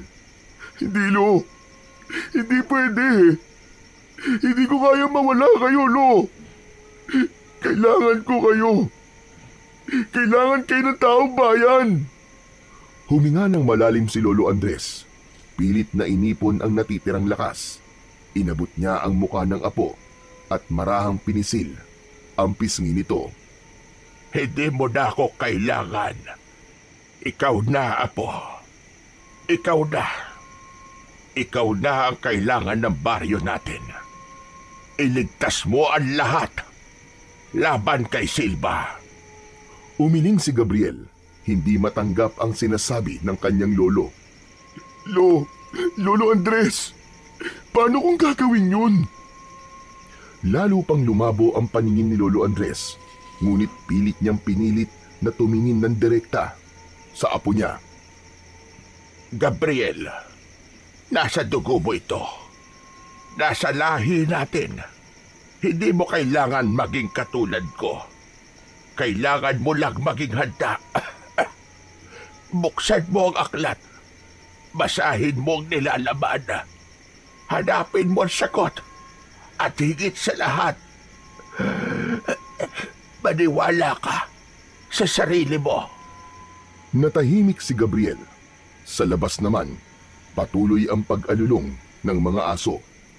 Dahan-dahang bumitaw si Lolo Andres sa kamay ng kanyang apo at ipinikit na ang kanyang mga mata. Lolo,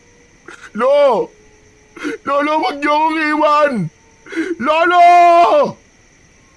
Ilang beses na sinubukang gisingin ni Gabriel ang matanda, pero huli na. Tumigil na ito sa kanyang paghinga. Napaluhod sa sahig ang binata. Hawak ang kamay ng kanyang lolo. Parang biglang huminto ang mundo niya. Ang kaninang alulong ng mga aso biglang nawala. Para siyang nabingi. Dahan-dahang bumagsak ang kanyang noo sa dibdib ng kanyang lolo habang nanginginig ang kanyang katawan dahil sa labis na pag-iyak.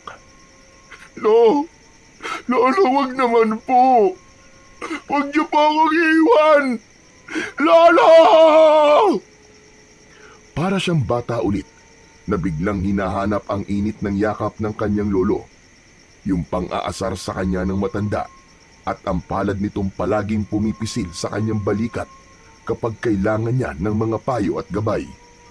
Ngunit sa pagkakataong yon, hindi na gumagalaw ang kanyang lolo. Hindi na rin ito tumugon. Huminga siya ng malalim. Pilit na nilalabanan ang bigat at kirot sa kanyang dibdib. Isang matagal na katahimikan ang bumalot sa sala. Hanggang sa maramdaman niyang may malamig na dampi ng hangin sa kanyang batok. Isang pamilyar na pakiramdam. Parang nung bata pa siya kapag pinapalakas siya ng kanyang lolo sa tuwing naduduwag siya. Muli niyang tinignan ang muka ng matanda. Kahit wala ng buhay, naroon pa rin ang bahagyang ngiti nito sa labi. Huminga siya ng malalim. Pilit na inaalis ang takot at panghihina sa kanyang katawan. Ito na yon. wala na siyang ibang pagpipilian. Dahan-dahan niyang binitiwan ang kamay ng kanyang lolo. Tumayo siya at pinahid ang kanyang luha. Ipinikit niya ang kanyang mga mata. Pilit na inaalala ang bawat salitang sinabi ng matanda bago ito pumanaw. Ang aklat. Hindi ko kayo bibiguin, Lolo. Lalaban ako sa abot ng aking makakaya. Ipinapangako ko yan sa harap ng inyong bangkay. Kinabukasan, mabilis na kumalat ang balita tungkol sa pagkamatay ng nag-iisang albularyo sa kanilang baryo. Sa bawat sulok ay naging usap-usapan ito. Sa bukid, sa harap ng mga tindahan at maski sa loob ng simbahan, wala na ang natatangi nilang inaasahang magtatanggol sa kanila. Laban sa kadiliman. Agad na napuno ng mga tao ang bakuran at bahay nila Gabriel. Marami ang nakiramay. Maraming nagdala ng kandila at mga bulaklak. Pinag-usapan nila ang kanilang takot at kawalang pag-asa. Lalo na nang malaman nilang pinatay ng aswang ang matanda. Naisip nila na wala na talaga silang kalaban-laban. Samantala, sa loob ng bahay, tahimik lang na nakaupo si Gabriel sa tabi ng bangkay ng kanyang lolo. Hindi niya pinapansin ang usapan ng mga tao. Biglang may humawak sa kanyang kamay. Nang mag-angat siya ng kanyang paningin, nakita niyang nakatayo sa kanyang harap ang kanyang estudyanteng si Boy. Namumugto ang mata nito at parang takot na takot. Boy, ano nangyari sa'yo? Sino kasama mo nagpunta dito? Hindi agad nakasagot ang bata. Nanginginig siya. Tila nagpipigil na muling umiyak. Teacher, sinalakay kami ng aswang kagabi. Ano? Asan ang mga magulang mo? Nasa bahay po. Inaasikaso na sila ng mga taga-barangay. Si nanay at tatay. Patay na po sila, teacher. Kaninang madaling araw po dumating po yung aswang. Hindi ko alam kung paano ako nakatakas. Pero hindi po sila nakalabas ng bahay. Pinatay po sila ng aswang. Napatingin si Gabriel sa kanya. Hindi nakapagsalita. Nanginginig ang bata habang mahigpit na hawak ang kanyang sando. Takot na takot. Sir, pwede po bang sa inyo na lang po ako? Ayoko na po bumalik sa amin. Wala na po akong pamilya. Napabuntong hininga ang binata. Ang sakit ng pagkawala ng kanyang lolo ay hindi pa niya ganap natatanggap. Tapos heto pa ang isang bata na nawalan rin ng mahal sa buhay. Hindi lang isa, nawala ang lahat sa kanya. Parang dinaganan ng mabigat na bagay ang kanyang dibdib. Nilingon niya ang bangkay ng kanyang lolo Andres.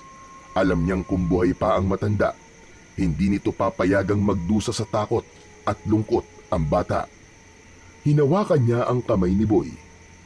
Huwag kang mag-alala, hindi kita pababayaan. Mula ngayon, dito ka na sa akin. Pagsapit ng hapon, sabay na inilibing ang 3 bangkay na biniktima ng aswang. Si Lolo Andres at ang mga magulang ni Boy. Nang matapos maibaon sa lupa, nagsiuwian na ang mga tao. Naiwan si Gabriel at ang bata. Pareho sila na nakatulala sa bagong tabon na lupa. Hindi makapaniwala na wala na ang mga ito. Parehas nilang hinihiling na sana panaginip lang ang lahat at isang masamang bangungot lang. Pero hindi. Totoo ang pangyayaring yon. Nakayuko ang binata.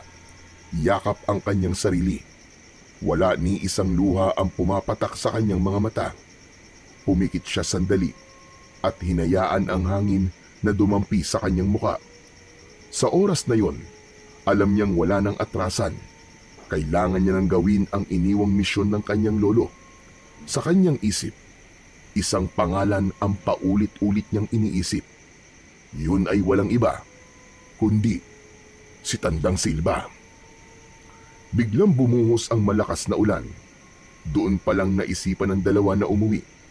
Pagkarating sa bahay, hindi na nag-aksaya ng oras si Gabriel. Agad niyang hinanap ang aklat ng mga orasyon na laging binabanggit ng kanyang lolo. Mabilis siyang nagtungo sa lumang aparador ng matanda at hinila pababa ang mga nakasalansan nitong gamit. Ang ilang lumang damit ay nagkalat sa sahig, pati na rin ang ilang kahon na puno ng mga alikabok. Nasaan ba yun? Nasaan ba ang aklat na yun? At ano bang itsura noon? Sir, may hinahanap po ba kayo? Oo, boy. Bago mamatay si Lolo, ibinili niyang hanapin ko ang libro ng mga orasyon niya. Ang sabi niya, doon daw makikita yung paraan kung paano mapapatay ang aswang. Tutulungan ko na po kayo maghanap, sir. Nagsimula silang maghalungkat sa mga kahon. Isa-isa nilang binuksan ito ni Boy. Samantalang si Gabriel naman ay nag-alis ng mga lumang tela at pinagpatong-patong na gamit sa isang lumang estante. Ang dami pong gamit ni Lolo. Saan kaya niya yun itinago? Hindi ko rin alam, Boy. Pero sigurado ako nandito lang yun. Nagpatuloy sila sa paghahanap at ilang saglit pa, napansin ni Gabriel ang isang maliit na kahon na nakasiksik sa ilalim ng lumang aparador. May kakaibang ukit ito sa kahoy at may tila lumang kandado na nakakabit. Boy, ilawan mo nga ito. Agad namang inilawan ni Boy gamit ang kanyang flashlight. Nang mailawan, doon nila mas nakita ang mga kakaibang marka ng kahon. May mga nakaukit na makalumang simbolo. Meron din itong isang bato sa gitna. Kunin mo, Boy, at buksan natin. Sir, sigurado ka bang safe yan? Baka naman may sumpayan. Walang masamang gamit ang lolo ko, Boy. Wala kang dapat na ikatakot. Mas nakakatakot pa nga yung aswang na pumapatay sa mga tao. Opo, tama po kayo. Dahan-dahang hinugot ni Boy ito sa ilalim, pero bigla rin niyang binitiwan. Oh, ba't mo binitiwan? Sir, may kuryente. Saka parang may gumalaw. Ano ka ba? Huwag ka matakot. Sige na nga, ako na nga kukuha. Natawa si Gabriel nang makita ang pagtataka sa muka ng kasamang bata. Naalala din kasi niya yung oras na nakuryente ang lolo niya nung tinangka nitong kunin ang mutya mula sa puno. Naisip niyang baka tulad ng mutya ang libro ay namimili din ng taong dapat na magmay-ari nito. Nakuha niya ang kahon ng walang kahirap-hirap. Dahan-dahan niya itong binuksan. Nakuha niya mula sa loob ang isang lumang libro na nababalot ng makapal na alikabok. Ayos! Ito na yun, Boy! Ito na yun! Agad niyang pinagpag ang lumang libro at pinunasan ang alikabok sa pabalat. Doon, unti-unting lumitaw ang mga nakaukit na simbolo, mga kakaibang letra at guhit na hindi nila maintindihan. Sa gitna ng takip, may isang malaking ukit ng araw na may mata sa gitna na parang nakatingin sa kanya mismo. May napansin din siyang maliit na uka sa mismong mata nito. Sir, ang kati sa ilong. Parang ilang dekada nang nakaimbak yung mga alikabok dyan ah. Tama ka, Boy. Matagal na itong tinago ni Lolo eh. Sir, naiintindihan niyo po ba yung mga nakasulat? Hindi. Hindi ko pa alam kung anong gagawin natin dito. Ang labo naman. Paano natin mapapatay ang aswang gamit ang libro na yan? Ah, alam ko na. Siguro ng tao pa yung aswang, sir. Di siya marunong magbasa. Takot siya sa libro. Ano yun, sir? Tuturuan mo siya magbasa? Pambihira ka naman, Boy. Hindi naman siguro ganun. Kung talaga puro kakalokohan. Sige ka, maririnig ka ni Lolo. Mumultuin ka nun. Hala, wag naman po, sir. Takot po ako sa multo. Kaya wag kang maingay. O sige na, bubuksan na natin yung libro. Agad na binuksan niya ang libro, pero dahan-dahan lang dahil may ilang pahina na halos maluray na sa kalumaan. Ang tinta ng ilan ay halos namumuti na rin. Nagkatinginan ang dalawa. Napakamot sa ulo si Boy. Naku, ba't ganyan na nakasulat dyan, sir? Alam mo bang basahin yan? Masyadong makaluma, Boy. At kakaibang pagkakasulat nito. Pero sabi ni Lolo, nasa librong ito ang lahat ng sagot sa mga tanong. Nagpatuloy siya sa pagbuklat ng bawat pahina. May isang nakasulat sa matandang wikang Latin na may nakaguhit na larawan pero may nakitang kakaiba si Gabriel. Boy, tignan mo to. Parang kapareho ng mutya ko. Agad niyang inilabas ang mutya ng buntot ng kidlat na nakuha niya sa bukid at ipinakita yon sa kasama niyang bata. Oo nga no. Ibig sabihin sir, may koneksyon ng mutya niyo sa aklat. Sa sandaling inilapit niya ito sa pahina ng libro, biglang kumislap ang mutya. Isang bughaw na liwanag ang gumapang sa kanyang kamay, papunta sa pahina. Sir, ano yan? Bakit ganyan sir? Alam ko na boy, ang mutya ang susi para mabasa natin ang libro. Grabe, ang astig sir. Tulad ng nasa larawan, marahan niyang inilagay ang mutya sa uka na matatagpuan sa gitna ng mata ng araw. Sa sandaling lumapat ang mutya, isang nakakasilaw na liwanag ang lumabas mula rito at ang simbolo sa pahina ay nagsimulang magbago. Unti-unting bumuo ito ng mas malinaw na mga titik. Sir, parang may buhay ang libro mo ah. Lahat naman ng libro may buhay eh. Di ba nga, lagi kong sinasabi sa inyo na ang bawat aklat kaya kayong dalhin sa kahit saan nyo gusto. At kaya nitong sagutin ang lahat ng mga bagay na gusto nating malaman. Opo, pero kakaiba po ang librong to. Parang di lang po sagot ang kaya niyang maibigay sir. Kapangyarihan. Hindi nagsisinungaling si Lolo Andres. Mapapatay natin ang aswang sa pamamagitan nito. Pero hindi pa sa ngayon boy. Kailangan ko munang pag-aralan ang laman ng librong ito at kung paano natin ito magagamit. Sige sir, susuportahan kita. Ako ang bahala sa mga gawaing bahay. Ako magluluto, maglalaba, mamalengke, kahit ano po.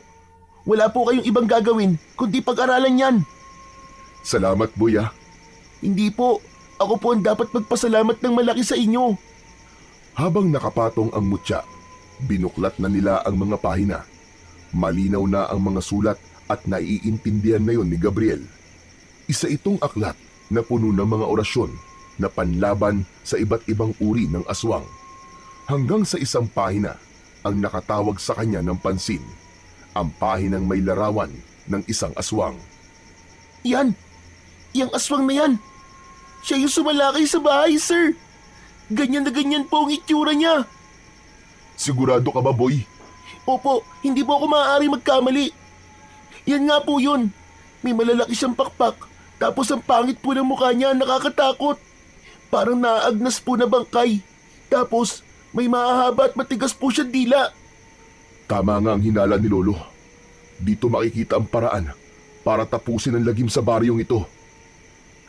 Habang sinusuri ang aklat, may isang orasyon ang agad na umagaw ng kanyang pansin.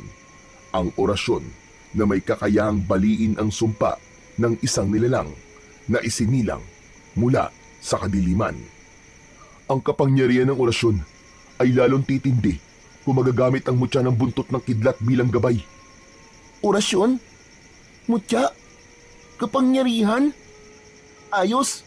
Sir, sana nga matalo natin yung aswang at si Tandang Silba. Oo boy, gagawin natin yon. Tatalunin natin sila. Ilang araw at gabi pa ang lumipas. Lalong lumaganap ang takot at sumpa sa buong baryo. Mas naging agresibo ang aswang sa tuwing sumasapit ang gabi. Wala itong takot. Hindi naging epektibo ang mga pangontra tulad ng mga bawang. Hindi rin ito tinatablan ng mga karaniwang sandata. Marami ng tao ang namatay at nasugatan. Wala na rin takot si Tandang Silba na magpakita sa mga tao kapag naglalakad ito sa kalsada. Agad na nagtatago ang mga tao. Nagsasara ng kanilang mga bintana at pinto at di na lumalabas ng kanilang mga bahay. Isa-isa, unti-unting inuubos ng halimaw ang mga residente. Gusto na ni Gabriel na lumaban. Gusto niyang protektahan ang mga tao. Pero alam niyang hindi pa sapat ang kanyang tapang at kaalaman. Nagsikap siya. Inaral ang bawat detalye. Nagplano ng estratehiya para matapatan ang mga kalaban. Pinag-aralan niyang mabuti ang orasyon sa aklat. Isang gabi, isang nakapaninindig balahibong sigaw ang narinig nila mula sa kanilang kapitbahay. Nagkatinginan sina Gabriel at Boy. Boy, dito ka lang ha. Huwag kang aalis dito kahit anong mangyari. Sir, sasamahan kita. Tutulungan kitang kalabanin yung aswang. Hindi, boy. Huwag. Masyado ka pang bata. Hindi mo kakayanin. Makinig ka na lang sa akin, boy. Huwag kang lalabas dito kahit na anong mangyari. Nagkakaintindihan ba tayo? Tumango na lang si Boy bilang tugon. Hindi na nag-aksaya ng oras si Gabriel. Agad siyang lumabas at pinuntahan ang pinagmumulan ng sigaw. Dala niya ang kanyang mutya at ang mga kaalamang natutunan niya mula sa libro. Pagdating sa bahay ni Mang Isko, nakita niya ang wasak na pinto. Nagkalat ang mga gamit sa loob at sa isang sulok, naroon ang aswang. Kagat-kagat nito ang wala ng buhay na matanda. Mabilis na kumilos ang binata. Hindi na siya nagdalawang isip. Sa isang iglap, inilabas niya ang mutya na nakapaloob sa kanyang mga palad. Tulad ng nasa aklat, itinapat niya ito sa halimaw at sinimulang bigkasin ang orasyon. Akala mo ba, bata? Madadala mo yan sa dasal? Napalingon si Gabriel sa kanyang likuran. Pumasok sa pinto si Tandang Silva. Ikaw yung apo ni Andres. Sayang lang ang dugon dumadaloy sa'yo. Walang bisa ang dasal sa isang aswang na hindi nakakarinig. Alam ko, Tandang Silva, pero yung aswang mo, bingi lang, pero hindi bulag. Itinaas niya ang kamay at ginamit ang sign language para sa salitang nakasaad sa aklat. Hindi ito basta-bastang orasyon. Ito'y isang sinaunang paraan ng pagpapasa ng kapangyarihan gamit ang kilos at galaw ng katawan. Anong kalokohan ito? Anong ginagawa mo? Hindi makapaniwala ang matanda sa kanyang nakita. Sa bawat galaw ng kamay ni Gabriel, hindi lang mga letra ang nabuo. May isang nakakasilaw na guhit ng liwanag din ang unti-unting nagkaroon ng hugis sa hangin. Isang matalim at maliwanag na kidlat. Nagsimulang umatras ang aswang. Naramdaman nito ang malakas na kapangyarihan ng binata. Kahit hindi nito marinig ang dasal, nakita naman niya ang nakakasilaw na liwanag. Hindi! Hindi maaaring mangyari ito! Hindi maaari! Isang malakas na kidlat ang tumama sa mismong bahay ni Mang Isko. Kasunod nito ang malakas na pagdagundong ng kulog. Tila nagsanib puwersa ang kalikasan at ang liwanag na ginawa ng mutya. Tulad ng sa puno sa bukid, nilamon ng asul na apoy ang aswang, pero di tulad sa puno na di natupok. Ang aswang ay nagsimulang lamunin ng nakakapasong apoy. Isang nakakabinging sigaw ang kanilang narinig. Nangisay ang aswang, unti-unting nangitim at natupok, hanggang wala nang natira kundi abo. Hingal na hingal siya, pero sa kabila ng enerhiyang tila nawala sa kanya, isang ngiti ang lumitaw sa kanyang muka. Ayos! Nagawa ko! Napatay ko ang aswang! Nagtagumpay ako! Sir! Sir, ang galing mo! Ang galing-galing mo talaga! Idol talaga kita, sir! Hala! Boy! Bakit ka nandito? Pero bago pa man makasagot ang bata, isang matigas at magaspang na kamay ang humawak sa kanyang balikat. Akala mo, panalo ka na? Sige, isang maling kilos mo. Papatayin ko ang batang ito! Sir! Sir, tulungan mo ako! Bitiwan mo siya, Tandang Silva! Labanan mo ako ng patas! Huwag kang duwag! Ano sinasabi mong patas? Sa mga katulad ko, walang patas-patas. Isa lang ang importante, ang manalo. Ngayon pumili ka. Isuko mo sarili mong buhay o mamamatay ang batang ito. Natigilan si Gabriel. Hindi niya maisip kung ano ang susunod niyang gagawin. Alam niyang hindi siya pwedeng magpadalos-dalos. Hindi niya hahayaang mapahamak ang batang si Boy. Pero bigla siyang natigilan nang mapansing sumisenyas ang kanyang estudyante. Napatingin siya sa kamay nito. May hawak itong maliit na bote na may lamang langis. Napakunot ang noo niya. Nakilala niya yon. ang bote na huling hawak ng kanyang lolo Andres bago ito namatay. Biglang naging magalaw ang mga mata ng binata. Ano, Gabriel? Handa ka na ba sumuko? Tama ka. Wala nga akong laban sa'yo. Mabuti naman at alam mo. Boy! Ngayon na! Sa isang iglap, kumilos si Boy ng mabilis. Sinamantala nito ang pagiging kampante ng mangkukulam. Ibinuhos nito ang laman ng bote sa paa ng matanda. Ano to? Aray! Aray ko, napapasto ako! Bago pa ito makagalaw, mabilis na nakaalis si Boy mula sa pagkakahawak ni Tandang Silva na noon ay iniinda na ang init at tila pagkapaso ng kanyang mga paa. Ang natitirang likido naman sa bote, agad niyang iwinisik sa muka ng matanda. Hindi ito maaari! Hindi ako matatalo ng isang bata! Sinamantala yon ni Gabriel. Mabilis niyang kinuha ang nakitang itak sa sulok ng bahay ni Mang Isko. Sinugatan niya ang sarili gamit ito at bumulong siya ng isang orasyon. Gamit ito, buong lakas niyang sinaksak ang matanda sa kanyang puso. Nanginig ang buong katawan ng mangkukulam at sumuka na rin ito ng dugo. Tapos na ang kasamaan mo, Tandang Silva! Hindi! Totoo nga ang sinabi ni Andres. Hindi ko kayang labanan ang papalit sa kanya! Umalulong ang mga aso, kasabay ng pagkamatay ng kinatatakutang mangkukulam sa baryo. Sir! Sir, tapos na ba? Patay na ba siya? Oo, Boy. Tapos na. Nagtagumpay tayo. Patay na ang pesteng mangkukulam. Kinabukasan, sa muling pagsikat ng araw sa baryo, natagpuan ng mga tao ang bangkay ni Tandang Silva sa bahay ni Mang Isko. Wala na ang mangkukulam na inakala nilang siya rin ang aswang na gumagala at pumapatay sa kanilang lugar. Masaya silang namatay na ang kinatatakutan nilang matanda. Samantala, sa bahay naman ni Gabriel, tinititigan ni Boy ang aklat ng mga orasyon. Sir, ano na bang gagawin natin dito sa libro? Itatago natin, Boy, dahil baka dumating ang araw. Baka kailanganin natin ulit. Napangiti si Boy at ganun din si Gabriel. Sa wakas, matatahimik na ang kanilang baryo. Ngunit higit pa sa tagumpay nilang ito, ang pinakamahalagang bagay na kanilang nagawa ay ang pagkamit ng hustisya para sa mga mahal nila sa buhay. At isang pangako ang sinabi ni Gabriel bago nito itinago ang libro.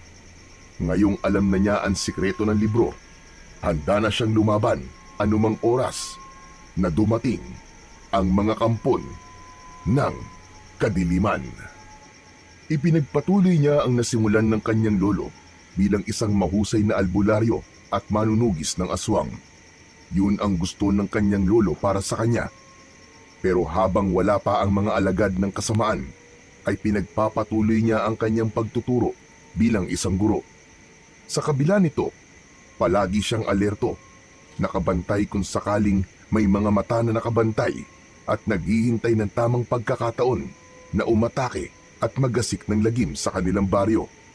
Nangako siya sa kanyang sarili at sa pangalan ng kanyang lolo na habang siya ay nabubuhay, ipagtatanggol niya ang buong baryo sa abot ng kanyang makakaya, sa tulong ng mutya ng buntot ng kidlat at sa gabay ng mahiwagang aklat ng kanyang lolo.